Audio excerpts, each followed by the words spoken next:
ನನ್ನ ಬದುಕಿಗೆ ನಾನು ಇಲ್ಲಿನ ತನಕ ಏನು ಮಾಡಿದ್ದೀನೋ ನನ್ನ ಇತಿಮಿತಿಗಳಲ್ಲಿ, ಯಾಕಂದ್ರೆ ಒಬ್ಬ ನನ್ನ ಹಿನ್ನೆಲೆ, ನಾನು ಬಂದಂಥ ದಾರಿ, ಇವತ್ತಿರುವಂಥ ಸಂದರ್ಭ, ಇವತ್ತಿನ ದೇಶ ಕಾಲ ಇವೆಲ್ಲ ಗಮನಿಸಿದಾಗ ನಾನು ಸಣ್ಣದಾಗೇನು ಬದುಕಿಲ್ಲ, ಅಸಾಧ್ಯವಾದ ಬದುಕನ್ನು ಬದುಕ್ಬಿಟ್ಟಿದ್ದೀನಿ. ಮತದಾರರ ಒಂದು ವೀಕ್ನೆಸ್, ಒಂದು ತುಂಬ ದೊಡ್ಡ ವೀಕ್ನೆಸ್ಸು ತುಂಬ ವರ್ಷದಿಂದ ಇರೋದು ಯಾವುದು ಅಂತ ಅನ್ಸುತ್ತೆ? ನೀವೊಂದು ಪಾರದರ್ಶಕವಾದಂತಹ ನ್ಯಾಯಯುತವಾದಂಥ ಒಂದು ವ್ಯವಸ್ಥೆ ಇದೆ ಅಂತ ನಂಬಿಸಿದ್ರೆ ಮಾತ್ರ ಅವ್ರು ಸುಮ್ಮನೆ ಇರ್ತಾರೆ, ಇಲ್ಲಾಂದ್ರೆ ಅವ್ರು ಬೀದಿಗೆ ಬೀಳ್ತಾರೆ, ಬೀದಿಲಿ ಇರ್ತಾರೆ. ಬೀದಿಗೆ ಬೀಳಲ್ಲ, ಬೀದಿಲಿ ಇರ್ತಾರೆ. ಅವ್ರು ಬೀದಿಲಿ ಇದ್ದಾಗ ನಿಮ್ಮ ಆಡಳಿತ ಬೀದಿಗೆ ಬೀಳುತ್ತೆ. KPSC ಹೆಂಗೆ ಸರಿಯಾಗಿ ನಡಿಬೇಕು ಅನ್ನೋದ್ರ ಬಗ್ಗೆ ಏನಾದರೂ ಥಾಟ್ಸ್ ಇದೆಯಾ ನಿಮ್ಮ ಹತ್ರ? ನೋಡಿ, KPSC ಬಗ್ಗೆ ಇವತ್ತಲ್ಲ ನಮ್ಮ ಹೋರಾಟ. 2013ರಿಂದ ಹೆಚ್ಚೆಚ್ಚು ಜ್ಞಾನ ಪಡಿತಾ ಹೋಗಬೇಕು. ಜ್ಞಾನ ಪಡೆದ ಮೇಲೆ ವಿವೇಕ ಬರಬೇಕು. There is a vast difference between knowledge and wisdom. ನಿಜ ಅಲ್ಲದೆ ಇರೋ ಒಂದು ರೂಮರ್ ಏನಾದರೂ ಇದೆಯಾ? ಯಾರಿಗೂ ಕೇರ್ ಮಾಡೋದಿಲ್ಲ, ಏನಂದ್ರೆ ಅದು ತಕ್ಷಣ ಕೋಪ ಮಾಡ್ಕೊಂಡ್ಬಿಡ್ತಾನೆ, ಹೀಗೆಲ್ಲ ಹೇಳ್ತಾರೆ. ಅಂದರೆ ನಾನು ಹೇಳೋದನ್ನ ಗಟ್ಟಿಯಾಗಿ ಹೇಳ್ತೀನಿ, ಮತ್ತೆ ಹೇಳಿದ ಮೇಲೆ ನಾನು ತಪ್ಪಾಗಿದೆ ಅಂತ ತಪ್ಪಾಯಿತು ಅಂತಲೂ ಹೇಳ್ತೀನಿ. I love my life. ನನಗೆ ಬದುಕಿನ ಬಗ್ಗೆ ಯಾವುದೇ ವಿಷಾದ ಇಲ್ಲ. ಹಲವಾರು ಸಂದರ್ಭಗಳಲ್ಲಿ, ವಿಶೇಷವಾಗಿ ಇತ್ತೀಚಿನ ದಿನ ಹೇಳ್ತಾ ಇದ್ದೀನಿ, ಇವತ್ತೇ ನನ್ನ ಲೈಫ್ ಫಟ್ ಅಂತ ಹೋದ್ರು ನನಗೆ ಯಾವುದೇ ದೇರ್ ಇಸ್ ನಥಿಂಗ್. ಮೊದಲನೇ ಆಪ್ಷನ್ನು ನರೇಂದ್ರ ಮೋದಿ ಅಥವಾ ಡೊನಾಲ್ಡ್ ಟ್ರಂಪ್?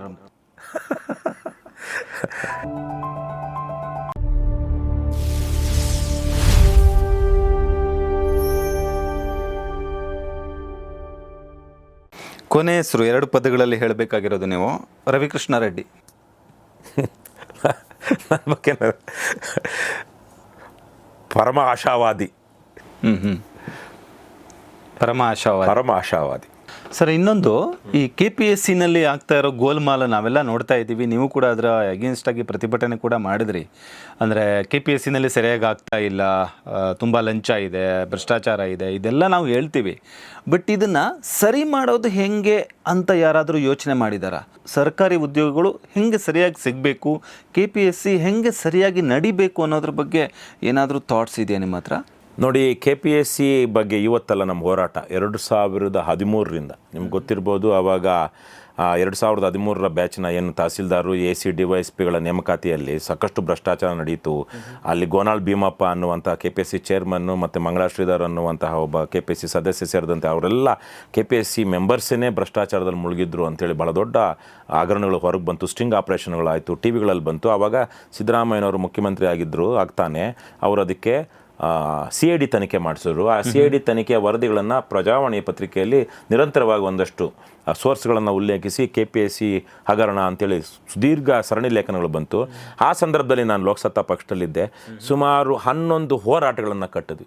ಮುಖ್ಯಮಂತ್ರಿ ಮನೆಗೆ ಅದೇ ಪರಿಸ್ಥಿತಿ ಇವಾಗಲೂ ಇದೆಯಲ್ಲ ಸರ್? ಅಂದ್ರೆ ಇವಾಗ ಮತ್ತೆ ಅವತ್ತು ಮುಖ್ಯಮಂತ್ರಿ ಮನೆಗೆ ಮುತ್ತಿಗೆ ಹಾಕಿದ್ವಿ. 3 ದಿವಸ ಉಪವಾಸ ಸತ್ಯಾಗ್ರಹ ಮಾಡಿದ್ವಿ. ಜಯನಗರದಿಂದ ಗೋನಾಳ್ ಭೀಮಪ್ಪನ ಮನೆ ತನಕ ಬೈಕ್ ಜಾಥಾ ಮಾಡಿದ್ವಿ. ಅವನ ಮನೆ ಮುಂದೆ ಹೋಗಿ ತಮಟೆ ಬಾರಿಸಿದ್ವಿ. ಅಲ್ಲ, ಪ್ರತಿ ಸಾರಿ ಇದೇ ಆಗ್ತಾ ಇದೆಯಲ್ಲ ಅಂತಂದ್ರೆ ಇವಾಗ ಭ್ರಷ್ಟಾಚಾರ ಪ್ರತಿಭಟನೆ ಮಾಡ್ತಾರೆ, ಮತ್ತೆ ವಿಚಾರಣೆ ಆಗುತ್ತೆ. 2 ಕಾರಣದಿಂದ ಎಲ್ಲೂ ಕ್ಲೀನ್ ಆಗ್ತಾನೆ ಇಲ್ಲ. ನೀವು UPSC ಕಂಪೇರ್ ಮಾಡಿದ್ರೆ UPSC ಇದಕ್ಕಿಂತ ತುಂಬಾ ಬೆಟರ್ ಆಗಿ ನಡೀತಾ ಇದೆ. ಅಂದ್ರೆ ಎಲ್ಲೋ ಒಂದು ಪೂಜಾ ಕೇಳ್ಕರ್ ವಿಷಯ ಬಂದಿರ್ಬೋದು, ಬಟ್ UPSCನಲ್ಲಿ KPSC ಥರದಷ್ಟು ವರ್ಸ್ಟ್ ಆಗಂತೂ ನಡೀತಾ ಇಲ್ಲ. KPSCನಲ್ಲಿ ಇದು ರಿಪೀಟ್ ಆಗ್ತಾನೆ ಇದೆಯಲ್ಲ, ಅದಕ್ಕೆ 2 ಕಾರಣ. ಹೆಂಗೆ ಸರಿ ಮಾಡ್ಬೋದು ಅಂತ ಅನ್ಸುತ್ತೆ? ಅಯೋಗ್ಯರನ್ನ, ಭ್ರಷ್ಟರೇ ಆಯ್ಕೆ ಮಾಡಿ KPSCಗೆ ಕಳಿಸ್ತಾ ಇರೋದು.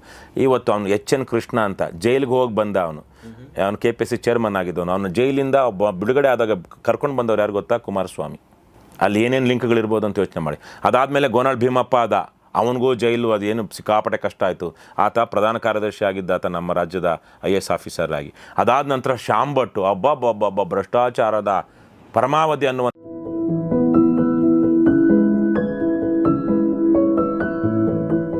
ತನ್ನ ಮಕ್ಕಳಿಗೆ ಆಯ್ಕೆ ಮಾಡೋದಕ್ಕೆ ಅಕ್ರಮವಾದಂಥ fraudulent certificate, income certificate, caste certificate ಮಾಡಿಸಿದ್ದಾನೆ. ಫ್ರಾಡ್. ಸೊ ಈ ಥರದವ್ರನ್ನ ಆಯ್ಕೆ ಮಾಡಿದವ್ರು ಯಾರು? ದೊಡ್ಡ ಫ್ರಾಡ್ಗಳು. ಯಾರವರು? ನಮ್ಮ ರಾಜಕಾರಣಿಗಳು. ಆ ಫ್ರಾಡ್ಗಳನ್ನು ಆಯ್ಕೆ ಮಾಡಿದವ್ರು ಯಾರು? ನಾವು. ನಮ್ಮ ಸಮಾಜದಲ್ಲಿ ಇವತ್ತು ಒಳ್ಳೆಯವ್ರನ್ನ ಆಯ್ಕೆ ಮಾಡಿದ್ರೆ ಒಳ್ಳೆ ಕೆಲಸಗಳಾಗುತ್ತೆ ಅನ್ನುವಂಥದ್ದು ಬಿಟ್ಟು ಯಾರಾದರೂ ಆಗಲಿ ಎಲ್ಲರೂ ಅವರೇ ಅನ್ನೋ ಥರಕ್ಕೆ ಫ್ರಾಡ್ಗಳನ್ನೇ ಆಯ್ಕೆ ಮಾಡ್ತಾ ಇದ್ದೀವಿ. ಒಂದನೇದು. ಇಲ್ಲಿ ಇನ್ನೊಂದು ಪ್ರಶ್ನೆನೂ ಅಂದರೆ ಇದಕ್ಕೆ ಸಂಬಂಧಪಟ್ಟಿದ್ದಂಗಾಗಿ ಇಲ್ಲೇ ಕೇಳ್ಬಿಡ್ತೀನಿ ನಾನು. ಈಗ ಜನ ಅಥವಾ ಮತದಾರರದ್ದು ಬಿಗ್ಗೆಸ್ಟ್ ವೀಕ್ನೆಸ್ ಯಾವುದು ಅಂತ ಅನಿಸುತ್ತೆ ನಿಮಗೆ? ಅಂದರೆ ಇವಾಗ ಮತ್ತೆ ಅದು ಮತದಾರ ಸೆಲೆಕ್ಟ್ ಮಾಡಿಲ್ಲ ಅನ್ನೋ ಥರನೂ ಆಗುತ್ತಲ್ಲ. ಸೊ ಜನ ನೀವು ನೋಡ್ತಾ ಬಂದಿರಾದ್ರೆ, ನೀವು ಕರ್ನಾಟಕ ಪೂರ್ತಿ ಸುತ್ತಾಡಿದ್ದೀರಾ, ಎಷ್ಟು ವರ್ಷದಿಂದ ಪಕ್ಷ ಸಂಘಟನೆ ಮಾಡಿದ್ದೀರಾ, ಎಲ್ಲನೂ ಮಾಡಿದ್ದೀರಾ. ಅಂದರೆ ಮತದಾರರ ಒಂದು ವೀಕ್ನೆಸ್, ಒಂದು ತುಂಬ ದೊಡ್ಡ ವೀಕ್ನೆಸ್ಸು ತುಂಬ ವರ್ಷದಿಂದ ಇರೋದು ಯಾವುದು ಅಂತ ಅನ್ಸುತ್ತೆ? ಅಲ್ಲ, ದೊಡ್ಡ ವೀಕ್ನೆಸ್ ಅಂದರೆ ಹಲವಾರು ವೀಕ್ನೆಸ್ಗಳಿದೆ. ಒಂದೇ ವೀಕ್ನೆಸ್ ಅಂತ ಮನುಷ್ಯ ಅಂದಮೇಲೆ ವೀಕ್ನೆಸ್ಗಳು ಇರಲೇಬೇಕು. ಅದರಲ್ಲಿ ಒಂದು ಅಸಡ್ಡೆ, ನನ್ನ ಓಟಿಂದ ಏನಾಗುತ್ತೆ, ಹಾಗಾಗಿ ನಾನು ಲಂಚ ಕೊಟ್ಟಿದ್ದಾನೋ, ನನಗೆ ಸೀರೆ ಕೊಟ್ಟಿದ್ದಾನೋ, ಕುಕ್ಕರ್ ಕೊಟ್ಟಿದ್ದಾನೋ ಅವ್ನಿಗೆ ಹಾಕ್ಬಿಡೋಣ, ಅಥವಾ ನನ್ನ ಜಾತಿಯವನು. ಜಾತಿದು ಒಂದು ದೊಡ್ಡ ಪ್ರಭಾವ ಇದೆ. ಜಾತಿ ಕಾರಣಕ್ಕಾಗಿ ಭ್ರಷ್ಟರಿಗೆ ಆಯ್ಕೆ ಮಾಡುವಂಥದ್ದು. ಆಮೇಲೆ ಪಕ್ಷದ ಬಗ್ಗೆ ಇನ್ಯಾರ್ದೋ ಮೇಲಿನ ದ್ವೇಷಕ್ಕೆ ಯಾರಿಗೂ ಹಾಕುವಂತಹದ್ದು. ಅದಕ್ಕಿಂತ ಮುಖ್ಯವಾಗಿ ಅಂದರೆ ಆಮಿಷಗಳಿಗೆ ಬಲಿಯಾಗುವಂಥದ್ದು, ಹಣ ಹೆಂಡ ಈ ಥರದಕ್ಕೆ. ಸೊ ಅದಕ್ಕಿಂತ ಮುಖ್ಯವಾಗಿ ರಾಜಕೀಯ ಪ್ರಜ್ಞೆ ಇಲ್ಲದಿರುವಂಥದ್ದು. ಯಾರೋ ಹೇಳಿದ್ರು, ಮನೆಯವ್ರು ಹೇಳಿದ್ರು, ಊರವ್ರು ಹೇಳಿದ್ರು, ಇನ್ಯಾರೋ ಹೇಳಿದ್ರು, ಇದಕ್ಕೆ ಯಾರು ನಿಂತಿದ್ದಾರೆ ಅನ್ನೋದಾಗಲಿ, ಯಾರಿಗೆ ಓಟ್ ಹಾಕಬೇಕು ಅನ್ನೋದಾಗಲಿ ಗೊತ್ತಿಲ್ಲದೇ ಇರುವಂಥ ಮತದಾರರು ನಮ್ಮಲ್ಲಿದ್ದಾರೆ ದೊಡ್ಡ ಸಂಖ್ಯೆಯಲ್ಲಿ. ಹಾಗಾಗಿ ಇವೆಲ್ಲವೂ ಸೇರಿ ಕೆಲವೊಂದಷ್ಟು ಪಕ್ಷದ್ದೇ ಅದರದೇ ಆದಂಥ ಒಂದು ಬಲ ಇರುತ್ತೆ, ಅದರದೇ ಆದಂಥ ವೋಟ್ ಬ್ಯಾಂಕ್ ಇರುತ್ತೆ. ಅದ್ರ ಮೇಲೆ ಇನ್ನೊಂದಷ್ಟು ನಾವು ಕೊಂಡ್ಕೊಂಡ್ರೆ ಸಾಕು ಅನ್ನುವಂಥ ಸ್ಥಿತಿ ಇವತ್ತಿರೋದ್ರಿಂದಾಗಿ ಇವ್ರು ಗೆಲ್ತಾ ಇದ್ದಾರೆ. ವಿಷಯಾಧಾರಿತ ಚುನಾವಣೆಗಳು, ವ್ಯಕ್ತಿ ಆಧಾರಿತ ಚುನಾವಣೆಗಳು ಅಂದರೆ ತತ್ವಾಧಾರಿತ ಚುನಾವಣೆಗಳು ನಮ್ಮಲ್ಲಿ ನಡೀತಾ ಇಲ್ಲ. ಅದು ಸೊ ಈಗ KPSC ವಿಚಾರಕ್ಕೆ ವಾಪಸ್ ಬರೋದಾದರೆ, ಹೂಡಾ ಸಮಿತಿ ಅಂತ, ಹೂಡಾನೇ ಇರಬೇಕು, ಹೋಟಾ ಸಮಿತಿ ಅಂತ ಮಾಡೋದು. UPSC ಮಾದರಿ ಸಿದ್ದರಾಮಯ್ಯ ಇದ್ದಾಗ ಆವಾಗ ಬಹಳ ದೊಡ್ಡ ಹೋರಾಟಗಳನ್ನ ಮಾಡಿದ್ವಿ ನಾವು. ನಮ್ಮ ಕಾರಣಕ್ಕಾಗಿ ಅದರ ದೊಡ್ಡ ಪ್ರಮುಖ ಪಾತ್ರ ನಾನೇ ವಹಿಸಿದ್ದು. ನಮ್ಮ ಕಾರಣಕ್ಕಾಗಿ ಅವತ್ತು ಭಾಳ ದೊಡ್ಡ ಹೋರಾಟಗಳು ನಡೀತು 2013ರಲ್ಲಿ. ಅದಾದ ನಂತರ ಹೋಟಾ ಸಮಿತಿ ಅಂತೆಲ್ಲ ಮಾಡಿ ಅದರ ಶಿಫಾರಸುಗಳನ್ನು ಈ ಕಳ್ಳರು ಒಪ್ಕೊಳ್ಳೇ ಇಲ್ಲ. ಇಂಟರ್ವ್ಯೂನಲ್ಲಿ ಹೆಚ್ಚು ಮಾರ್ಕ್ಸ್ ಕೊಡಬಾರ್ದು, ಅವರ ಪ್ರಿಲಿಮಿನರಿ ಮೈನ್ಸಲ್ಲಿ ಏನು ಬಂದಿರುತ್ತೆ ಅದಾಧಾರದ ಮೇಲೆ ಒಬ್ಬರು ಮ್ಯಾಕ್ಸಿಮಮ್ ಇಷ್ಟೇ ಕೊಡಬೇಕು, ಮಿನಿಮಮ್ ಇಷ್ಟೇ ಕೊಡಬೇಕು, ಈ ಥರದ ಹಲವಾರು ಪಾರದರ್ಶಕ ಸುಧಾರಣೆಗಳನ್ನು ಅದು ಶಿಫಾರಸು ಮಾಡ್ತು. ಈ ಕಳ್ಳರು ಒಪ್ಕೊಳ್ಳೇ ಇಲ್ವೇ? KPSC ಇರೋದು ಸರ್ಕಾರ, ಸ್ವಾಯತ್ತ ಸಂಸ್ಥೆ ಅಂತ ಹೇಳಿದ್ರು, ಅದಕ್ಕೆ ನಿರ್ದೇಶನಗಳ ಕೊಡುವಂಥದ್ದು ಸರ್ಕಾರನೇ. ಆ ಸರ್ಕಾರನೇ ಅದನ್ನು ಒಪ್ಕೊಳ್ಳಿಲ್ಲ. ಯಾಕೆ? ಇವ್ರಿಗೆ ಬೇಕಾದವ್ರನ್ನ ಆಯ್ಕೆ ಮಾಡ್ಕೊಳ್ಳೋದಕ್ಕೆ ಮುಂದಕ್ಕೆ, ಇವ್ರು ದುಡ್ಡು ಮಾಡೋದಕ್ಕೋ ಅಥವಾ ಇವ್ರ ಮನೆಯವ್ರನ್ನೋ ನೆಂಟ್ರನ್ನೋ ಇನ್ನೊಬ್ರು ಬೇಕಾದವ್ರನ್ನ ಆಯ್ಕೆ ಮಾಡ್ಕೊಳ್ಳೋದಕ್ಕೆ KPSC ಸದಸ್ಯರು ಸಹಾಯ ಮಾಡಬೇಕಲ್ವಾ? ಪ್ರಿಲಿಮಿನರಿ ಮೇನ್ಸಲ್ಲಿ ಯಾವ ಥರದ ಅಕ್ರಮಗಳು ನಡೀತು ಅವತ್ತು ಅಂದರೆ, ಬಟ್ ಅದು UPSCನಲ್ಲಿ ಆಲ್ಮೋಸ್ಟ್ ಚೆನ್ನಾಗಿ ನಡೆಯುತ್ತೆ, ನಮಗೆ ನಡೆಯಲ್ಲ. ನಮಗೆ ಗೊತ್ತಿಲ್ಲ ಅದು ನಮಗೆ, ಯಾಕಂದರೆ UPSC ತುಂಬ ದೇಶವ್ಯಾಪಿ ಆಗುವಂಥದ್ದು. ನಿನ್ನೆ ತಾನೇ ಯಾರೋ ಒಬ್ರು ಹೇಳ್ತಾರೆ, ನಿನ್ನೆನೋ ಮೊನ್ನೆನೋ UPSCಲಿ IAS ಆಗಿ ಬಂದಿರುವಂಥ ಕೆಲವೊಬ್ಬರು ಮುಖಗಳು ನೋಡಿದ್ರೆ ಅದು ಹೆಂಗಪ್ಪ IAS ಆದರು ಅಂತ ಅನಿಸುತ್ತೆ ಅಂತಾರೆ. IAS IPS ಆಗಿರೋರನ್ನ ಏನು ಇವನಿಗೇನು ತಿಳುವಳಿಕೆ ಇದೆ ಅಂತ ಇವನಾದ ಅನ್ನುವಂಥ ಮಾತುಗಳು ನೋಡ್ತಾರೆ. ಅಲ್ಲಿ ಉತ್ತರ ಪ್ರದೇಶ ಮತ್ತು ಬಿಹಾರದ್ದು ಬಹಳ ದೊಡ್ಡ ಮಾಫಿಯಾ ಇದೆ, ವಿಶೇಷವಾಗಿ ಬಿಹಾರಿಂದ ಹೆಚ್ಚು ಜನ ಬರ್ತಿದ್ದಾರೆ ಆಗ್ತಾರೆ ಅನ್ನುವಂಥದ್ದು. ಸೊ ಹಾಗಾಗಿ ಅಲ್ಲೂ ಇಂಟರ್ವ್ಯೂಗಳಲ್ಲಿ ಅಲ್ಲಿ ಇಲ್ಲಿ ಪ್ಲೇ ಆಗುತ್ತೆ. ಆದರೆ ಒಂದಷ್ಟು ಕನಿಷ್ಠ ಮಾನದಂಡಗಳು ಅಂತ ನೀವೇನು ಹೇಳ್ತೀರೋ ಅದು ಅಲ್ಲಿದೆ. ಇಲ್ಲಿ ಹಾಗಿಲ್ಲ. ಇಲ್ಲಿ UPSCನಲ್ಲಿ ಪ್ರಶ್ನೆ ಉತ್ತರ ಪತ್ರಿಕೆಗಳನ್ನ ತಿದ್ದುತ್ತಾರೆ, ನಿಮಗೆ ಇಂಟರ್ವ್ಯೂನಲ್ಲಿ ಕನಿಷ್ಠ ಮಾರ್ಕ್ಸು ಕೊಡ್ತಾರೆ, ಅನರ್ಹರಿಗೆ ಗರಿಷ್ಠ ಮಾರ್ಕ್ಸ್ ಕೊಡ್ತಾರೆ, ಮತ್ತು ಸಿಂಧುತ್ವ ಪ್ರಮಾಣ ಪತ್ರ ಅದು ಇದು ಅಂದ್ಕೊಂಡು ಅವು ಇಲ್ಲದೆ ಇರೋಂಗೆ ಮಾಡಿಬಿಡ್ತಾರೆ. ಎಲ್ಲ ಥರದ ಅಕ್ರಮಗಳು KPSCಲಿ ನಡೀತಾ ಇದೆ. ನಮ್ಮಲ್ಲಿ ತಪ್ಪು ಮಾಡಿದವರಿಗೆ ಶಿಕ್ಷೆ ಇಲ್ಲ ಅನ್ನುವಂಥದ್ದು, ಮತ್ತು ತಪ್ಪು ಮಾಡುವ ಅಪರಾಧಿಗಳನ್ನೇ ಪ್ರಜ್ಞಾಪೂರ್ವಕವಾಗಿ ನಾವು ಆ ಜಾಗದಲ್ಲಿ ಕೂರಿಸಿರೋದು. ಈಗ ನೀವು ಕೇಳ್ಬೋದು, ಮೊಟ್ಟೆ ಮೊದಲು ಕೋಳಿ ಮೊದಲು ಅಂತ. ಸರಿ ಮಾಡೋದು ಹೇಗೆ? ಇದೇ ಭಾಳ ಸುಲಭ. ಭ್ರಷ್ಟಾಚಾರವನ್ನು ಯಾವತ್ತಿಗೂ ಸಂಪೂರ್ಣವಾಗಿ ನಿರ್ಮೂಲನೆ ಮಾಡೋದಕ್ಕೆ ಸಾಧ್ಯ ಇಲ್ಲ. ಆದರೆ ಭ್ರಷ್ಟಾಚಾರವನ್ನು ಯಾವತ್ತಾದರೂ ಸಹ ಒಂದು ದೊಡ್ಡ ಮಟ್ಟದಲ್ಲಿ ನಿಯಂತ್ರಣ ಮಾಡಬಹುದು. ಯಾವಾಗ? ಸಮಾಜದಲ್ಲಿ ನೈತಿಕತೆ ಮೌಲ್ಯಗಳು ಇದ್ದಾಗ, ನಮ್ಮ ಆಡಳಿತಗಾರರು ಒಳ್ಳೆಯವರಿಗಿದ್ದಾಗ. In a democracy people get the leaders they deserve. What does it mean? ಇವತ್ತು ಇಷ್ಟು ಅಯೋಗ್ಯತನ ನಮ್ಮ ಸಮಾಜದಲ್ಲಿ ಆಡಳಿತದಲ್ಲಿದೆ ಅಂದರೆ ಯಾರ ಅಯೋಗ್ಯತನ ಅದು? ನಮ್ಮದೇ ಆಯ್ಕೆಗಳಲ್ಲಿ ನಾವು ಮಾಡ್ಕೊಂಡಿರುವಂಥ ಅಯೋಗ್ಯ ಕೆಲಸಗಳಿಂದಾಗಿ. ಹಾಗಾಗಿ ಇದು ಮೊಟ್ಟೆ ಮೊದಲು ಜನ ಬದಲಾಗದೆ, ಜನ ಒಳ್ಳೆಯವರಾಗದೆ ಆಡಳಿತ ಬದಲಾಗೋದಿಲ್ಲ.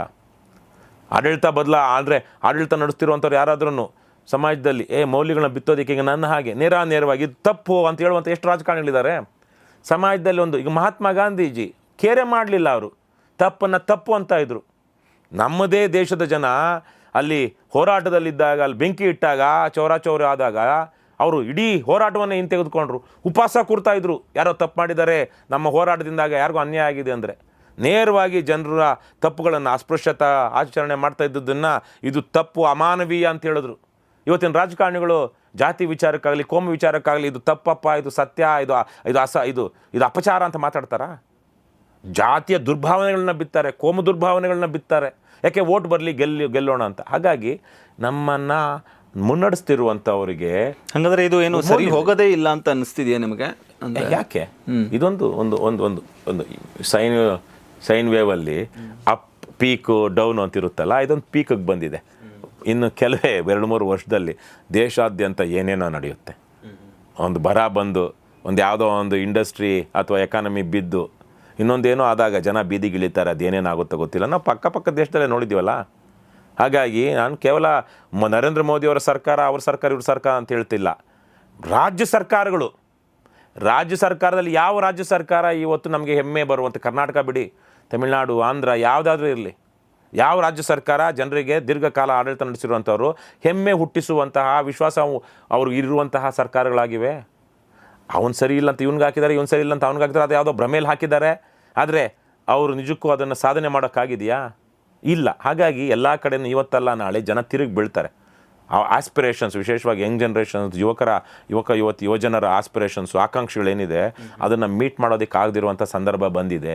ಹಾಗಾಗಿ ನೀವೊಂದು ಪಾರದರ್ಶಕವಾದಂತಹ, ನ್ಯಾಯಯುತವಾದಂಥ ಒಂದು ವ್ಯವಸ್ಥೆ ಇದೆ ಅಂತ ನಂಬಿಸಿದ್ರೆ ಮಾತ್ರ ಅವ್ರು ಸುಮ್ಮನೆ ಇರ್ತಾರೆ. ಇಲ್ಲಾಂದರೆ ಅವ್ರು ಬೀದಿಲಿರ್ತಾರೆ. ಬೀದಿಗೆ ಬೀಳಲ್ಲ, ಬೀದಿಲಿರ್ತಾರೆ. ಅವ್ರು ಬೀದಿಲಿದ್ದಾಗ ನಿಮ್ಮ ಆಡಳಿತ ಬೀದಿಗೆ ಬೀಳುತ್ತೆ. ಓಕೆ. ಇನ್ನೊಂದು ಪ್ರಶ್ನೆ ನಿಮ್ಮ ಹತ್ರ ಕೇಳಬೇಕು ಅಂತ ಅಂದ್ಕೊಂಡಿದ್ದೆ ನಾನು. ಅಂದರೆ ನೀವು ನಿಮ್ಮ ಬಗ್ಗೆ ಕೇಳಿರೋ ಒಂದು ಫನ್ನಿ ಆಗಿರೋ ಅಥವಾ ನಿಜ ಅಲ್ಲದೆ ಇರೋ ಒಂದು ರೂಮರ್ ಏನಾದರೂ ಇದೆಯಾ? ಅಂದರೆ ತುಂಬ ವಿಚಿತ್ರವಾಗಿರೋ ರೂಮರು ನಿಮ್ಮ ಬಗ್ಗೆನೇ ನೀವು ಕೇಳಿರೋದು? ನನ್ನ ಬಗ್ಗೆ ನಾನು ಕೇಳಿರುವಂಥದ್ದು ರೂಮರ್ ಫನ್ನಿ ಅನ್ನೋಂಥದ್ದು ಏನೂ ಇಲ್ಲ. ಒಂದು ಸಂದರ್ಭದಲ್ಲಿ ಯಾರೋ ಕೆಲವೊಬ್ಬರು ಪ್ರೆಸ್ಸಲ್ಲಿದ್ದಂಥವ್ರು ಪ್ರೆಸ್ ಕ್ಲಬ್ಗೆ ಹೋಗ್ತಿದ್ದಾಗ ಅವರು ರವಿ ಕೃಷ್ಣಾರೆಡ್ಡಿ ರಿಯಲ್ ಎಸ್ಟೇಟ್ ಮಾಡ್ತಾನೆ ಅಂತ ಇದ್ರು. ನನ್ನ ಜೀವಮಾನದಲ್ಲಿ ನಾನು ಅದನ್ನು ಮಾಡಲಿಲ್ಲ. ಜೀವಮಾನದಲ್ಲಿ ಯಾವುದೇ ಒಂದು ಆ ಥರದ್ದು ದುಡ್ಡು ಮಾಡಬೇಕು, ಇನ್ನೊಂದು ಮಾಡಬೇಕು ಅಥವಾ ಇನ್ನೊಂದು ಸ್ವಲ್ಪ ಸಣ್ಣ ಪಡ್ದಾಗ ನಾವು ಒಂದು ಸೈಟು ನಮ್ಮ ಮನೆಯವರು ಸ್ವಲ್ಪ ಜಮೀನು ಈ ಥರ ತಗೊಂಡಿದ್ದೀವಿ ಅನ್ನೋದು ಬಿಟ್ಟರೆ ನಮಗೆ ತುಂಬ ಕಡಿಮೆ ಇದರಲ್ಲಿ. ಜಮೀನು ತಗೊಂಡು ಜಮೀನಲ್ಲಿ ದುಡ್ಡು ಮಾಡಿ ಇನ್ನೊಂದು ಮಾಡಿ ಸೈಟ್ ಮಾಡಿ ಆ ಥರ ಯಾವುದೇ ಲೇಔಟ್ ಥರದಲ್ಲಿ ಆ ಥರಲ್ಲಿ ಇರಲಿಲ್ಲ. ಅವರು ಫೇಸ್ಬುಕ್ಕಲ್ಲಿ ಬರೆದ್ಬಿಟ್ಟಿದ್ರು. ಫೇಸ್ಬುಕ್ಕಲ್ಲೆಲ್ಲ ಯಾವುದೋ ಪತ್ರಿಕೆಯಲ್ಲೂ ಬರೆದಿದ್ರು ಆ ದೊಡ್ಡ ಮನುಷ್ಯರು, ಯಾವುದೋ ಒಂದು ವಾರಪತ್ರಿಕೆಯಲ್ಲ ಎಲ್ಲ. ಸೊ ಹುಚ್ಚುಚ್ಚಾಗಿ ಅದು ಬಿಟ್ಟರೆ ಫನ್ನಿ ಆಗುವಂಥದ್ದು ರೂಮರ್ಗಳು ಏನೋ ನನಗೆ ಅಲ್ಲಿ ತನಕ ಬಂದಿಲ್ಲ. ಇರುತ್ತೆ. ಆಮೇಲೆ ನೀವು ಸಾವಿರಾರು ಪ್ರತಿಭಟನೆ ಮಾಡಿದ್ದೀರಾ, ಸಾವಿರಾರು ಭಾಷಣ ಮಾಡಿದ್ದೀರಾ, ಸಾವಿರಾರು ಇಂಟರ್ವ್ಯೂಗಳು ಕೊಟ್ಟಿದ್ದೀರಾ. ಬಟ್ ಎಲ್ಲೂ ಯಾವ ಭಾಷಣದಲ್ಲೂ ಯಾವ ಇಂಟರ್ವ್ಯೂನಲ್ಲೂ ಹೇಳದೇ ಇರೋದು ನಮ್ಮ ಕರೆಂಟ್ ಕನ್ನಡದಲ್ಲಿ ಹೇಳ್ಬೋದು ಅನ್ನೋ ಥರದ್ದು ಏನಾದರೂ ನೆನಪಾಗ್ತಾ ಇದೆಯಾ? ನಾನು ಭೌತಿಕವಾಗಿ ನೀವು ಹೇಳಿದಾಗೆ ಒಂದು ಬದುಕನ್ನೇ ಒಂದು ಇದಾಗಿ ಇಟ್ಬಿಟ್ಟಿದ್ದೀನಿ. ಸೊ ಮುಕ್ತವಾಗಿ. ಹಾಗಾಗಿ ಯಾರೇ ಪ್ರಶ್ನೆ ಕೇಳಲಿ ಎಲ್ಲದಕ್ಕೂ ಉತ್ತರ ಕೊಟ್ಟಿದ್ದೀನಿ. ಮತ್ತು ಯಾರನ್ನೂ ಅದು ಕೇಳಬೇಡಿ ಅಂತ ಹೇಳಿಲ್ಲ. ನಾನು ತಪ್ಪು ಮಾಡಿದ್ದೀನಿ ಹಲವಾರು ಸಂದರ್ಭದಲ್ಲಿ. ಮನುಷ್ಯ ಸಹಜವಾಗಿ ಕೆಲವೊಂದು ತಪ್ಪುಗಳನ್ನ ಮಾಡಿದ್ದೀನಿ ನಾನು. ಆದರೆ ಮಾಡಿದ ತಪ್ಪನ್ನು ಮತ್ತೆ ಮಾಡಿಲ್ಲ ಅನ್ನೋದೊಂದು ವಿಶ್ವಾಸ ನನಗಿದೆ. ಕೋಪ ಇರಬಹುದು, ಒಂದು ಯಾವುದೋ ಕೆಲವೊಂದು ಸಂದರ್ಭಗಳಲ್ಲಿ ಇತ್ತೀಚೆಗೆ ಒಂದು ಸ್ವಲ್ಪ ಇರಿಟೇಟ್ ಆಗ್ತಾ ಇದ್ದೀನಿ. ಆದರೆ ಪಬ್ಲಿಕ್ಕಲ್ಲಿ ತಪ್ಪುಗಳು ಅಂದರೆ ಅದು ಯಾರೋ ರೇಗ್ಬಿಡೋದು, ಅವನನ್ನು ಸರಿಯಾಗಿ ತಿಳ್ಕೊಳ್ಳೋದೆ, ವಿಚಾರಿಸ್ದೇನೆ ನೀನು ತಪ್ಪು ಮಾಡಿದ್ದೀಯಾ, ನಿನ್ನಿಂದ ಸಮಸ್ಯೆ ಆಗಿದೆ ಅನ್ನುವಂಥದ್ದು, ಈ ತರಹದನ್ನು ಕೆಲವೊಂದು ಸಂದರ್ಭಗಳಲ್ಲಿ ನಾವು, ಯಾಕಂದರೆ ನಾವು ಮಾಡ್ತಿರುವಂಥ ಹೋರಾಟ ಭಾಳ ಗಂಭೀರವಾದಂಥ ಹೋರಾಟ. ಹಾಗಾಗಿ ಜೊತೆಗಿರೋರೆಲ್ಲ ಗಂಭೀರವಾಗಿರಬೇಕು ಅಂತ ನಾನು ಬಯಸ್ತೀನಿ. ಅಂದರೆ ಹೋರಾಟ ಸಂದರ್ಭದಲ್ಲಿ ಮಿಕ್ಕಾಗೆ ಭಾಳ ಜಾಲಿ ಮನುಷ್ಯ ನಾನು ಒಳ್ಳೆ ಸಿನಿಮಾಗಳು ನೋಡ್ತೀನಿ, ಸಾವಿರಾರು ಸಿನಿಮಾಗಳು ನೋಡಿದ್ದೀನಿ, ಸಾವಿರಾರು ಪುಸ್ತಕಗಳನ್ನ ಓದಿದ್ದೀನಿ, ಲೈಫ್ ಎಂಜಾಯ್ ಮಾಡಿದ್ದೀನಿ. ನಾನು ನನ್ನ ಹೆಂಡತಿ ನನ್ನ ಮಗ ನಾವು ಮೂವರು ಇಲ್ಲಿಂದ ಕಾಶ್ಮೀರದ ತನಕ ಕಾರಲ್ಲೇ ಹೋಗಿ ಬಂದಿದ್ದೀವಿ, ಸಾಕಷ್ಟು ಪ್ರವಾಸಗಳನ್ನ ಮಾಡಿದ್ದೀವಿ, ತುಂಬ ಲೈಫ್ನ ಎಂಜಾಯ್ ಮಾಡುವಂಥ ಮನುಷ್ಯ. ಹಾಗಾಗಿ ನನ್ನ ಮುಖ ಭಾಳ ಜನರಿಗೆ ನೆನ್ನೆ ಯಾವುದೋ ಒಂದು ಇಂಟರ್ವ್ಯೂಗೆ ಹೋಗಿದ್ದಾಗ ಹೇಳ್ತಾರೆ, ಸರ್ ನೀವು ಹೀಗಂತ ಗೊತ್ತೇ ಅಂದ್ಕೊಂಡೇ ಇರಲಿಲ್ಲ ಸರ್ ನಾನು ಅಂತ. ಅಂದರೆ ಯಾವಾಗಲೂ ನಮ್ಮದು ರೋಷದ್ದು ಆವೇಶದ್ದು ಇದೇ ಬರುತ್ತೆ. ಆದರೆ ಹಲವಾರು ಜನರಿಗೆ ಗೊತ್ತಾಗಿದೆ ರವಿ ಕೃಷ್ಣಾರೆಡ್ಡಿ ಅವನ ಹತ್ರ ಏನೋ ಒಂದು ಸ್ಟಫ್ ಇದೆ, ಅವನು ಸುಮ್ಮನೆ ಬೀಡು ಬೀಸಾಗಿ ಮಾಡ್ತಾಯಿಲ್ಲ, ಇದೊಂದು ಪರ್ಪಸ್ ಅಂತ. ಅದು ಬಿಟ್ಟರೆ ಕೆಲವು ಸಂದರ್ಭಗಳಲ್ಲಿ I am not proud of my self and certain incidents. ಯಾಕಂದರೆ ಆ ಸಂದರ್ಭದಲ್ಲಿ ಸ್ವಲ್ಪ ಕಠೋರವಾಗಿ ವರ್ತನೆ ಮಾಡಿದ್ದೀನಿ ಅನ್ನುವಂಥ ಒಂದು ನೋವಿದೆ ನನಗೆ. ಆದರೆ ನಾನು ವಿಷಾದ ಇದೆ, ಅದಕ್ಕೆ ನನಗೆ ಬದುಕಿನ ಬಗ್ಗೆ ವಿಷಾದ ಇಲ್ಲ. ಎಲ್ಲರೂ ಮಾಡೋ ಅಂತ ಅಂದರೆ ಕೆಲವು ನನ್ನ ಇಂಥ ಕಠೋರ ವರ್ತನೆಗಳೇ ಕೆಲವೊಂದು ಸಲ ನನ್ನನ್ನು ಕಾಪಾಡಿದೆ ಅನ್ನುವಂಥದ್ದು ನನಗೆ ಗೊತ್ತಾಗಿದೆ. ಯಾಕಂದರೆ ನನಗೆ ಸುಲಭವಾಗಿ ಯಾರೂ ಬಂದು ಒಲಿಸಿ ಬೂಸಿ ಹೊಡೆದು ಇನ್ನೊಂದೇನೋ ಮಾಡಿ ಯಾವುದೋ ಒಂದು ತಪ್ಪು ಕೆಲಸ ಮಾಡಿಸೋದಕ್ಕೆ ಅವ್ರ ಕೈಲಾಗಲ್ಲ. ಆಗಿಲ್ಲ ಇಲ್ಲಿ ತನಕ, ಮುಂದಕ್ಕೆ ಗೊತ್ತಿಲ್ಲ, ನಾವು ಹೋಗ್ತಾ ಏನಾಗಬಹುದು. ಆದರೆ ಇಲ್ಲಿ ತನಕ ಆಗಿಲ್ಲ. ಜನ ಭಯ ಪಡ್ತಾರೆ ರವಿ ಕೃಷ್ಣಾರೆಡ್ಡಿ ಹತ್ರ ನಾವು ಇಂಥದ್ದು ಮಾತಾಡಬಹುದು, ಇಂಥದ್ದು ಮಾತಾಡಬಾರ್ದು ಅಂತ. ಸೊ ಆ ಥರದ ಒಂದು ಆಗಿರೋದು ಒಳ್ಳೆಯದೇ ಅಂತ ನನಗೆ ಅನಿಸಿದೆ. ಸೊ ಈ ವಿಚಾರವಾಗಿ ಭಾಳ ಜನ ನೀವು ರೂಮರು ಫನ್ನಿ ಅಂತ ಅಲ್ಲದೆ ಇದ್ರೂ ರವಿ ಕೃಷ್ಣ ಮೊನ್ನೆ ತಾನೆ ಸಾಣೆಹಳ್ಳಿ ಮಠಾಧೀಶರು, ನಿಮ್ಗೆ ಗೊತ್ತಿರೋ ಪಂಡಿತಾರಾಧ್ಯ ಸ್ವಾಮೀಜಿಗಳು ಬಂಗಾರಮಕ್ಕಿ ಅಂತ ಒಂದು ದೇವಸ್ಥಾನ, ಆಂಜನೇಯ ದೇವಸ್ಥಾನ ಇದೆ ಜೋಗ್ ಫಾಲ್ಸ್ ಹತ್ರ ಗೇರುಸೊಪ್ಪದಲ್ಲಿ. ಅಲ್ಲಿ ನಾವು ಅಲ್ಲಿನ ಇವ್ರ ಜೊತೆಗೆ ಹಲವಾರು ಮಹಿಮಾ ಪಟೇಲರು ನಾವೆಲ್ಲ ಸೇರಿ ಒಂದು ಸರ್ವೋದಯಕ್ಕಾಗಿ, ಅಂದರೆ ಎಲ್ಲ ವಿಚಾರಗಳ ಬಗ್ಗೆನೂ ಸರ್ವ ಸಮಾಜ ನಿರ್ಮಾಣಕ್ಕಾಗಿ ಅಂತೇಳಿ 2 ದಿವಸದ ಲೀಡರ್ಶಿಪ್ ಟ್ರೈನಿಂಗ್ ಪ್ರೋಗ್ರಾಮ್ ಮಾಡಿದ್ವಿ. ನಾನೇ ಅದ್ರ ಕ್ಯೂರೇಟರು, ಡೈರೆಕ್ಟ್ರು. ಸೊ ಇದಕ್ಕೆ ಆ ಕಾನ್ಸೆಪ್ಟ್ ಬಗ್ಗೆ ಸಾಣೆಹಳ್ಳಿ ಪಂಡಿತಾರಾಧ್ಯರು ಹಲವಾರು ಸಂದರ್ಭಗಳಲ್ಲಿ ಹೋರಾಟಗಳು, ಪಾದಯಾತ್ರೆಗಳೆಲ್ಲ ಮಾಡಿದ್ದಾರೆ. ಹಾಗಾಗಿ ಅವರು ಬಂದರು. ಅವ್ರು ಬಂದು ಒಂದು ಮಾತು ಹೇಳಿದ್ರು, ರವಿ ಕೃಷ್ಣಾರೆಡ್ಡಿ ಅಂದರೆ ಶೀಘ್ರ ಮುಂಗೋಪಿ ಅಂತ ನಮಗೆ ಎಲ್ಲ ಹೇಳ್ತಾಯಿದ್ರು. ಇಲ್ಲಿ ನೋಡಿದ್ರೆ ಅವ್ರು ಇಷ್ಟು ಚೆನ್ನಾಗಿ ಆರಾಮಾಗಿ ಖುಷಿಯಾಗಿ ಇಷ್ಟು ಬಹಳ ಚೆನ್ನಾಗಿ ಇದನ್ನು ನಿರ್ವಹಿಸ್ತಾ ಇದ್ದಾರಲ್ಲ ಅಂತ. ಸೊ ಈ ತರಹದ ಒಂದು ರೂಮರ್, ನೆಗೆಟಿವ್ ರೂಮರ್, ಅಂದರೆ ತುಂಬ ಸ್ಟ್ರಿಕ್ಟ್ ಮೇಷ್ಟ್ರ ಥರ ಅಂತ ಅನ್ನೋ ಥರ ಮೇಷ್ಟ್ರು ಅಂತಷ್ಟೆಲ್ಲ ನಿಷ್ಠುರ, ಯಾರಿಗೂ ಕೇರ್ ಮಾಡೋದಿಲ್ಲ, ಏನಂದರೆ ಅದು ತಕ್ಷಣ ಕೋಪ ಮಾಡ್ಕೊಂಡ್ಬಿಡ್ತಾನೆ, ಹೀಗೆಲ್ಲ ಹೇಳ್ತಾರೆ. ಅಂದರೆ ನಾನು ಹೇಳೋದನ್ನು ಗಟ್ಟಿಯಾಗಿ ಹೇಳ್ತೀನಿ, ಮತ್ತು ಹೇಳಿದ ಮೇಲೆ ನಾನು ತಪ್ಪಾಗಿದೆ ಅಂದರೆ ತಪ್ಪಾಯಿತು ಅಂತಲೂ ಹೇಳ್ತೀನಿ.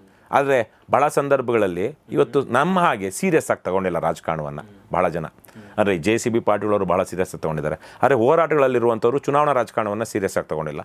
ನಾವು ಚುನಾವಣಾ ರಾಜಕಾರಣ ಸರಿ ಹೋದರೆ ಮಾತ್ರ ನಮ್ಮ ಹೋರಾಟಗಳಿಗೆ ಬೆಲೆ ಅಥವಾ ಅದರದ್ದು ಫಲ ಅಂತ ನಾವು. ಸೊ ಹಾಗಾಗಿ ಹಲವಾರು ಜನ ಇದನ್ನು ಟೈಮ್ ಪಾಸ್ಗೆ ಮಾಡ್ಕೊಳಕ್ಕೆ ಬಂದಿರೋವಂಥವ್ರು ನಮ್ಮ ಒಂದು ಕಠೋರ ಅಥವಾ ನಿಷ್ಠುರ ಅನ್ನೋದನ್ನು ತಪ್ಪಾಗಿ ಗ್ರಹಿಸ್ಕೊಳ್ತಾರೆ. ಆದರೆ ನಾವು ಹೇಳಲೇಬೇಕು. ಸೊ ಈ ತರಹಕ್ಕೆ ಹಲವಾರು ಒಂದು ರವಿ ಕೃಷ್ಣಾರೆಡ್ಡಿ ಏನಲ್ವೋ ಅದನ್ನು ಅವರೇ ಭಾವಿಸ್ಕೊಂಡು ಇನ್ನೊಬ್ರಿಗೆ ಹೇಳಿರುವಂಥ ಹಲವಾರು ಉದಾಹರಣೆಗಳು ಇವೆ. ಬಟ್ ನನ್ನ ಜೊತೆಗಿರುವಂಥವ್ರಿಗೆ ಗೊತ್ತಿದೆ, ನಾನು ವಿಚಾರಕ್ಕಷ್ಟೇ ಕಠೋರ, ಮಿಕ್ಕಾಗೆ ಸ್ವಲ್ಪ ಸಲಿಗೆ ಬಂತು ಅಂದರೆ ಎಲ್ಲ ತರಹದ ಜೋಕ್ಸು ಮಾಡ್ತಾ ವಾಚ್ಯ ಅವಾಚ್ಯ ಯಾವುದನ್ನು ನೋಡದೆ ಬಹಳ ಜಾಲಿಯಾಗಿರುವಂತಹ ಮನುಷ್ಯ ಅನ್ನೋದು ಇದೆ. I love my life. ನನಗೆ ಬದುಕಿನ ಬಗ್ಗೆ ಯಾವುದೇ ವಿಷಾದ ಇಲ್ಲ. ಹಲವಾರು ಸಂದರ್ಭಗಳಲ್ಲಿ ವಿಶೇಷವಾಗಿ ಇತ್ತೀಚಿನ ದಿನ ಅಂತಲೂ ಹೇಳ್ತಾ ಇದ್ದೀನಿ, ಇವತ್ತೇ ನನ್ನ ಲೈಫು ಪಟ್ ಅಂತ ಹೋದ್ರೂ ನನಗೆ ಯಾವುದೇ ದೇರ್ ಈಸ್ ನಥಿಂಗ್, ನನಗೇನು ಅನಿಸೋದಿಲ್ಲ. ನನಗೆ ಬಹಳ ಚೆನ್ನಾಗಿ ಸಂತೃಪ್ತಿಯಿಂದ ಸಾರ್ಥಕವಾಗಿ ಬದುಕಿದ್ದೀನಿ. Happy life. ಸಾರ್ಥಕ ಅಂದರೆ ಹ್ಯಾಪಿ ಲೈಫ್ ಅಂತ ಹೇಳೋಕ್ಕಾಗೋದಿಲ್ಲ ಎಲ್ಲ ಸಂದರ್ಭದಲ್ಲೂ, ಆದರೆ ಸಾರ್ಥಕ.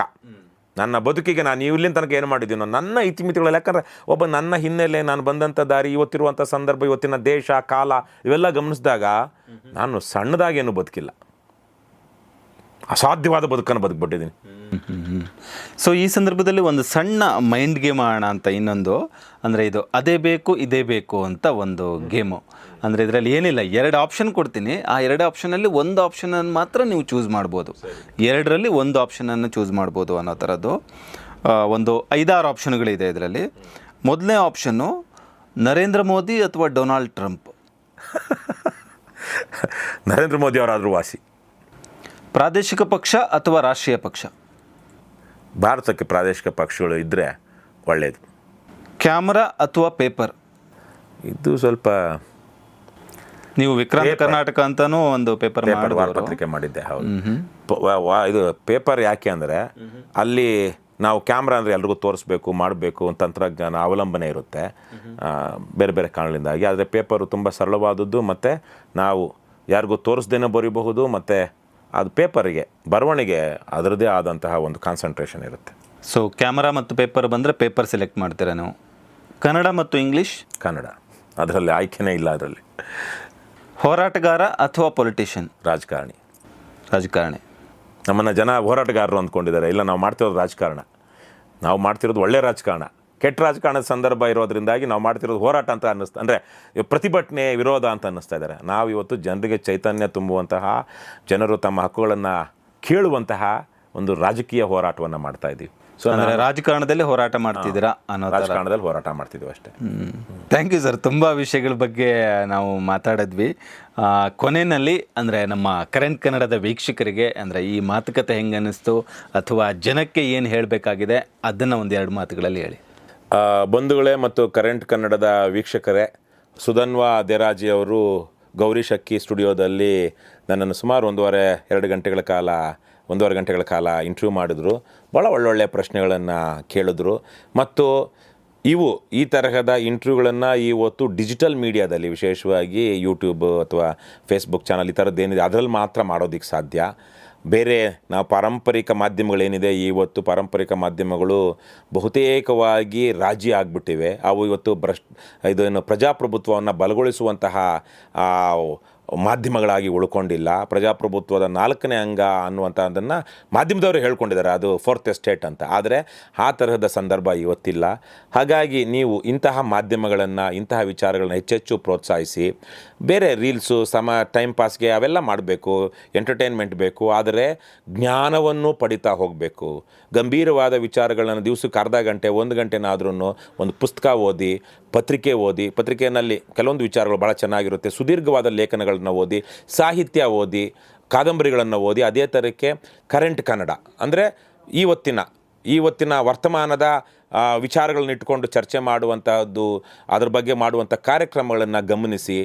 ನಾನಂತೂ ದಿವಸಕ್ಕೆ 4-5 ವೆಬ್ಸೈಟ್ ನೋಡ್ತೀನಿ. ಕೇವಲ ಕರ್ನಾಟಕದ, ಕನ್ನಡದ ಅಥವಾ ಭಾರತದ ವೆಬ್ಸೈಟ್ಗಳನ್ನಷ್ಟೇ ಅಲ್ಲ, CNN.com, BBC.com ಅಂತ. ಯಾಕಂದರೆ ಪ್ರಪಂಚದಲ್ಲಿ ಏನೇನು ನಡೀತಾ ಇದೆ ಅನ್ನುವಂಥದ್ದು, ಪ್ರಪಂಚದ ಯಾವುದೋ ಭಾಗದಲ್ಲಿ ನಡೆಯುವಂಥದ್ದು ಇವತ್ತು ನಮ್ಮ ಮೇಲೆ ಕೆಲವು ಪರೋಕ್ಷ ಪರಿಣಾಮಗಳನ್ನು ಬೀರ್ತಾ ಇರುತ್ತೆ. ಅದನ್ನೆಲ್ಲ ನಾವು ಅರ್ಥ ಮಾಡ್ಕೊಳ್ಬೇಕು. ಆ ನಿಟ್ಟಿನಲ್ಲಿ ಹೆಚ್ಚೆಚ್ಚು ಜ್ಞಾನ ಪಡಿತಾ ಹೋಗಬೇಕು. ಜ್ಞಾನ ಪಡೆದ ಮೇಲೆ ವಿವೇಕ ಬರಬೇಕು. There is a vast difference between knowledge and wisdom. ಇವತ್ತು ಬಹುತೇಕ ಜನ, ಅದು ವಾಟ್ಸಪ್ ಯೂನಿವರ್ಸಿಟಿ ಇರ್ಬೋದು, ಬೇರೆ ಬೇರೆ ಕಾರಣಗಳಿಂದಾಗಿ ವಿ ಹ್ಯಾವ್ TMI ಅಂತಾರೆ, ಟೂ ಮಚ್ ಆಫ್ ಇನ್ಫಾರ್ಮೇಷನ್. ಅಂದರೆ ನಾಲೆಡ್ಜು ಬಂದಿದೆ, ಆದರೆ ಆ ನಾಲೆಡ್ಜಲ್ಲಿ ಯಾವುದನ್ನು ಸರಿಯಾಗಿ ಬಳಸಬೇಕು, ಸತ್ಯದ ಕಡೆ ನಿಲ್ಲಬೇಕು, ನ್ಯಾಯದ ಕಡೆ ನಿಲ್ಲಬೇಕು, ಕ್ರಿಯಾಶೀಲವಾಗಬೇಕು, ಆ್ಯಕ್ಷನ್ ಇರಬೇಕು ಅಂತ ಏನು ಹೇಳುತ್ತೆ, ಅದು ವಿಸ್ಡಮ್. ಇವತ್ತು ಸಿಗರೇಟ್ ಸೇದಬಾರ್ದು, ಸಿಗರೇಟ್ ಸೇದೋದ್ರಿಂದ ನನಗೆ ಕ್ಯಾನ್ಸರ್ ಬರುತ್ತೆ ಅಂತ ಗೊತ್ತಿರುತ್ತೆ, ಆದರೆ ಸೇದೋದು ನಿಲ್ಲಿಸೋದಿದೆಯಲ್ವಾ, ಅದು ವಿಸ್ಡಮ್. ಕುಡಿಬಾರ್ದು ಅಂತ ಗೊತ್ತಿರುತ್ತೆ, ಕುಡಿತದ ಚಟದ ಅಪಾಯಗಳು ಗೊತ್ತಿರುತ್ತೆ, ಆದರೂ ಕುಡಿತೀವಲ್ವಾ, ಅದು ಅವಿವೇಕತನ. ಹಾಗಾಗಿ ವಿವೇಕ ಯಾವುದು ನಮಗೆ ಯಾವಾಗ ಗೊತ್ತಾಗುತ್ತೋ. ಒಂದು ವಿಚಾರ ಈ ಸಂದರ್ಭದಲ್ಲಿ ಸುಧಾನ್, 1 ನಿಮಿಷ ಜಾಸ್ತಿ ಆದ್ರೂ 1962-63 ತನಕ ಅಮೇರಿಕದಲ್ಲಿ ಸಿಗರೇಟ್ ಸೇದುವುದರಿಂದ ಆರೋಗ್ಯಕ್ಕೆ ಒಳ್ಳೆಯದಾಗುತ್ತೆ ಅಂತೇಳಿ ಅಡ್ವರ್ಟೈಸ್ಮೆಂಟ್ ಕೊಡ್ತಾಯಿದ್ರು, ಡಾಕ್ಟ್ರುಗಳು ಅಡ್ವರ್ಟೈಸ್ಮೆಂಟ್ ಕೊಡ್ತಾಯಿದ್ರು. 1962-63 ತನಕ ನಾನೊಂದು ಪುಸ್ತಕ, ಸಹಜ ಜೀವನ ಅಂತ ಒಂದು ಪುಸ್ತಕ ಇದೆ, ಅದರಲ್ಲಿ ಬರೆದಿದ್ದೀನಿ. ಆದರೆ 62-63ರಲ್ಲಿ ಸಿಗರೇಟು ಇಟ್ ಕಾಸಸ್ ಕ್ಯಾನ್ಸರ್ ಅಂತೇಳಿ ಸಾಕ್ಷ್ಯಾಧಾರಗಳು ಲಭಿಸ್ತಾ ಅಂತ, ಸ್ಟ್ಯಾಟಿಸ್ಟಿಕ್ಸು ಸಿಗ್ತಾ ಹೋದಾಗ ಸರ್ಕಾರ ಅದನ್ನು ಬ್ಯಾನ್ ಮಾಡ್ತಾ. ಅದಕ್ಕೆ ನಮ್ಮ ಅನೇಕ ಪೂರ್ವಿಕರು, ರಾಜಕಾರಣಿಗಳು ಇನ್ಕ್ಲೂಡಿಂಗ್ ನೆಹರು, ಸಿಗರೇಟ್ ಸೇದೋದು ಅದು ಶೋಕಿ ಅಲ್ಲ, ಅದೊಂದು ಕೆಟ್ಟದ್ದಲ್ಲ, ಒಳ್ಳೆಯದನ್ನೇ ಅದು ಅನ್ನುವಂತಹ ಒಂದು ಮೌಢ್ಯ, ಗೊತ್ತಿಲ್ಲದೆ ಇರುವಂಥ ಅಜ್ಞಾನ ತುಂಬಿತ್ತು. ಹಾಗಾಗಿ ಇದು, ಆದರೆ ಸಿಗರೇಟು ತದನಂತರ, ಆವಾಗಲೂ ಸಿಗರೇಟ್ ಸೇದಿದ್ರೆ ತದನಂತರವೂ ಇವತ್ತು your chances of getting cancer starts with your first sip ಅಂತ ಆಫ್ ಆಲ್ಕೋಹಾಲ್. ನೀವು ಕುಡಿತಾ ಆರಂಭಿಸ ನಿಮ್ಮ ಮೊದಲ ಪೆಗ್ನಿಂದಲೇ, ಯಾಕಂದರೆ ಕ್ಯಾನ್ಸರ್ ಪೀಡಿತರಲ್ಲಿ ಬಹುಸಂಖ್ಯಾತ ಪ್ರಮಾಣ ಏನು, ಮದ್ಯಪಾನಿಗಳು ಇದಿದೆ. ಹಾಗಾಗಿ ಇವತ್ತಿರುವಂತಹ ಒಂದು ವಾತಾವರಣದಲ್ಲಿ ನಾವು ಇಂಥದ್ದನ್ನೆಲ್ಲ ತಿಳ್ಕೊಳ್ಬೇಕು. ಆದರೆ ಗೊತ್ತಿದೆ, ಆದರೆ ನಾವು ಯಾಕೆ ಆ ಥರಕ್ಕೆ ನಡ್ಕೊಳ್ತಾ ಇಲ್ಲ ಅಂದರೆ ನಮಗೆ ನಾಲೆಡ್ಜ್ ಇದೆ, ವಿವೇಕ ಇಲ್ಲ ಅಂತ. ನಮ್ಮ ರಾಜಕಾರಣದಲ್ಲೂ ಅಷ್ಟೇ, ಇವರು ಭ್ರಷ್ಟರು, ಇವರು ದೇಶ ಉಳಿಸಲ್ಲ, ಇವರು ರಾಜ್ಯ ಉಳಿಸಲ್ಲ, ಇವರಿಂದ ತಪ್ಪುಗಳಾಗ್ತಾಯಿದೆ ಅಂತ ಗೊತ್ತಿದ್ರು ನಾವು, ಕನ್ನಡದಲ್ಲಿ ಅದ್ಭುತವಾದ ಒಂದು ಗಾದೆ ಇದೆ, ಬಹುಶಃ ಯಾವ ಭಾಷೆಯಲ್ಲಿ ಅದು ಇದೆಯೋ ಇಲ್ಲೋ ಗೊತ್ತಿಲ್ಲ, ಇರುಳು ಕಂಡು ಬಾವಿಲಿ ಹಗಲು ಬೀಳುತ್ತೆ. ಅದು ಯಾವ ಭಾಷೆಯಲ್ಲಿ ಹೇಗಿದೆಯೋ ಗೊತ್ತಿಲ್ಲ, ನಮಗೆ ಗೊತ್ತಾಗಿದೆ. ಆದ್ರೂ ನಾವು ಹಗಲಲ್ಲಿ ಹೋಗಿ ಅದರಲ್ಲಿ ಬೀಳ್ತಿದ್ದೀವಿ ಅಂದರೆ, ಭ್ರಷ್ಟರನ್ನು, ಇನ್ನೊಬ್ಬರನ್ನ ಆಯ್ಕೆ ಮಾಡ್ಕೊಳ್ತಿದ್ದೀವಿ ಅಂದರೆ, ನೀವು ನಿರಾಶವಾದಿಗಳಾಗಿದ್ದೀರಾ, ಸಿನಿಕರಾಗಿದ್ದೀರಾ, ಅಥವಾ ನಿಮ್ಮ ಮಕ್ಕಳ ಭವಿಷ್ಯದ ಬಗ್ಗೆ ಕನಸುಗಳಿಲ್ಲದ, ಯೋಚನೆ ಮಾಡಲಾರ್ದಂತಹ ಅವಿವೇಕಿಗಳು, ಅಜ್ಞಾನಿಗಳು ಆಗಿಬಿಟ್ಟಿದ್ದೀರಾ ಅಂತ ನಾನು ನೇರವಾಗಿ ಹೇಳ್ತಾ ಇದ್ದೀನಿ. ಹಾಗಾಗಿ ವಿವೇಕಿಗಳಾಗಿ, ಜ್ಞಾನವಂತರಾಗಿ, ಆಶಾವಾದಿಗಳಾಗಿ, ಬದುಕಿನ ಬಗ್ಗೆ ಜೀವನ ಪ್ರೀತಿಯನ್ನು ಬೆಳೆಸ್ಕೊಳ್ಳಿ, ಬದುಕಿನ ಬಗ್ಗೆ ಒಂದು ಆಶಾವಾದವನ್ನು ಇಟ್ಕೊಳ್ಳಿ. ಬರುತ್ತೆ ಕಷ್ಟ, ನಷ್ಟ, ಸೋಲು, ಅವಮಾನ, ಇವೆಲ್ಲ ಸಹಜ ಬದುಕಿನಲ್ಲಿ, ಯಾರಿಗಿಲ್ಲ? ಅವೆಲ್ಲ ಇಲ್ಲದಿರುವಂಥವ್ರು ಮನುಷ್ಯರಾಗಲ್ಲ. ಹಾಗಾಗಿ ಅದನ್ನೆಲ್ಲ ಇಟ್ಕೊಂಡು ಸದಾ ಒಂದು ಬಸವಣ್ಣನವರ ಒಂದು ವಚನ, ಸತ್ಯ, ಸಹಜ, ಸದ್ಭಾವ, ಸದ್ವರ್ತನೆ ಇದ್ದೊಡೆ ಸದ್ಭಕ್ತ, 900 ವರ್ಷಗಳಿಂದ ಎಷ್ಟು ಸ್ಪಷ್ಟವಾಗಿ ಕನ್ನಡದಲ್ಲಿ, ತಿಳಿಗನ್ನಡದಲ್ಲಿ ಹೇಳಿದ್ದಾರೆ. ಹಾಗಾಗಿ ಆ ತರಹ ಒಂದು ಸದ್ಭಕ್ತರಾಗಂದರೆ, ಸದ್ಭಕ್ತಂದ್ರೆ ದೇವಭಕ್ತರಲ್ಲ, ಸತ್ಪ್ರಜೆ, ಆ ಥರದ ಒಂದು ಬದುಕಿದ್ರೆ ನಾವು, ನಮ್ಮ ಮನೆಯವರು, ನಮ್ಮ ಕುಟುಂಬದವರು, ನಮ್ಮ ನೆರೆಹೊರೆಯವರು ಎಲ್ಲರೂ ಚೆನ್ನಾಗಿರ್ಬೋದು. ಇವತ್ತು ಅಂತಹ ಒಂದು ಒಳ್ಳೆಯ ಸಮಾಜ ನಿರ್ಮಾಣ ಮಾಡೋದಕ್ಕೆ ಇವತ್ತು ಅವಕಾಶಗಳಿದೆ. ಹಿಂದೆ ಎಲ್ಲ ಜಾತಿ ಪದ್ಧತಿ, ರಾಜಪರಂಪರೆ ಎಲ್ಲ ಇದ್ದಾಗ ಹಕ್ಕುಗಳಿರಲಿಲ್ಲ, ಇವತ್ತು ಪ್ರಜಾಪ್ರಭುತ್ವ ಹಕ್ಕುಗಳಿದೆ. ಹಾಗಾಗಿ ಇವೆಲ್ಲ ನೋಡ್ತಾ, ಗಮನಿಸ್ತಾ ಒಳ್ಳೆಯ ಬದುಕನ್ನು ಕಟ್ಕೊಳ್ಳಿ, ಮಕ್ಕಳನ್ನು ಚೆನ್ನಾಗಿ ನೋಡ್ಕೊಳ್ಳಿ, ಪ್ರೀತಿ ವಿಶ್ವಾಸದಿಂದ ಇರಿ ಸಮಾಜದಲ್ಲಿ, ಅನ್ಯಾಯವನ್ನು ಪ್ರತಿಭಟಿಸಿ. ಕೇವಲ ಪ್ರೀತಿ ವಿಶ್ವಾಸ ಅಂದರೆ ದುಷ್ಟನಿಗೂ ನಾವು ಕ್ಷಮೆ ಹೇಳಿಕೊಡಬೇಕು ಅಂತಿಲ್ಲ, ಅನ್ಯಾಯವನ್ನು ಪ್ರತಿಭಟಿಸಬೇಕು. ಅಂದರೆ ಕೆಟ್ಟವರಿಗೆ ಪರಿವರ್ತನೆ ಆಗೋದಕ್ಕೂ ಅವಕಾಶ ಕೊಡಬೇಕು. ಕುವೆಂಪು ಅವರು ರಾಮಾಯಣ ದರ್ಶನಮಲ್ಲಿ ಹೇಳ್ತಾರೆ, ಏನು, ಪಾಪಿಗೂ ಉದ್ಧಾರ ಮಿಹುದವು ಸೃಷ್ಟಿಯ ಮಹದ್ವ್ಯೂಹ ರಚನೆಯೋಳ್ ಅಂತ. ಅದೇ ಸಂದರ್ಭದಲ್ಲಿ ಇನ್ನೊಂದು ಕುವೆಂಪು ಅವರು ಹೇಳಿದ್ದನ್ನು ಈ ಸಂದರ್ಭದಲ್ಲಿ ಹೇಳಿ ಬಯಸ್ತೀನಿ, ಯಾವ ಕಾಲದ ಶಾಸ್ತ್ರ ಏನು ಹೇಳಿದರೇನು, ಎದೆಯ ದನಿಗೂ ಮಿಗಿಲುದು ಶಾಸ್ತ್ರವಿಹುದೇನು. ಹಿಂದಿನ ಋಷಿಗಳು ಮಾನವರೇ ನಮ್ಮಂತೆ, ಅವರ ಶಾಸ್ತ್ರವು ಅವರ ಕಾಲಕ್ಕೆ ಮಾತ್ರ, ಕಾಲಕ್ಕೆ ತಕ್ಕಂತೆ ದೇಶಕ್ಕೆ ತಕ್ಕಂತೆ. ನಿಮ್ಮ ಹೃದಯವೇ ನಿಮಗೆ ಶ್ರೀಧರ್ಮ ಸೂತ್ರ, ನಿನ್ನ ಹೃದಯವೇ ನಿನಗೆ ಶ್ರೀಧರ್ಮ ಸೂತ್ರ ಅಂತಂದರೆ ಯಾವುದೋ ಒಂದು ಕಟ್ಟುಪಾಡುಗಳಿಗೆ ಯಾವುದೋ ಶಾಸ್ತ್ರ ಪುರಾಣ ಅಂದ್ಕೊಂಡು ಬಲಿಯಾಗಬೇಡಿ. ವಿಕಾಸವಾದದಲ್ಲಿ ಆಧುನಿಕ ವಿಜ್ಞಾನ ಏನು ಹೇಳುತ್ತೆ ಅನ್ನೋದನ್ನು ಸತ್ಯ ಪರಾಮರ್ಶೆ ಮಾಡಿರೋದನ್ನು ದಯವಿಟ್ಟು ಒಪ್ಕೊಳ್ಳಿ. ಪ್ರಪಂಚ ಹೇಗೆ 10,000 ವರ್ಷಗಳಿಂದ ಈಚೆಗೆ ನಾವು ಕೃಷಿಗೆ ಹೊರಳ್ಕೊಂಡು ಹೇಗೆಲ್ಲ ವಿಕಾಸ ಆಗಿದೆ ಅನ್ನೋದನ್ನು ಗಮನಿಸ್ಕೊಳ್ಳಿ. ವಿಶಾಲ ಬುದ್ಧಿ ಬೆಳೆಸ್ಕೊಳ್ಳಿ. ಏನೇ ಆಗಲಿ ಒಳ್ಳೆಯದನ್ನೇ ಮಾಡಿ ಮಾಡುತ್ತಲೇ ಇರಿ. Thank you sir, thank you very much. Ravikrishna Reddy ಅವ್ರ ಜೊತೆ ಬಹಳಷ್ಟು ವಿಷಯಗಳನ್ನ ಚರ್ಚೆ ಮಾಡಿದ್ವಿ. ಬಹುಶಃ ಸ್ವಲ್ಪ ಹೊಸ ಕರೆಂಟ್ ಇದರಲ್ಲಿ ಬಂದಿದೆ ಅಂತ ನಾನು ಅಂದ್ಕೋತೀನಿ. ಈ ಮಾತುಕತೆ ನಿಮಗೆ ಹೆಂಗೆ ಅನ್ನಿಸ್ತು ಅಂತ ದಯವಿಟ್ಟು ಕಮೆಂಟ್ ಬಾಕ್ಸ್ನಲ್ಲಿ ಕಮೆಂಟ್ ಮಾಡಿ. ನೋಡ್ತಾ ಇರಿ ಕರೆಂಟ್ ಕನ್ನಡ.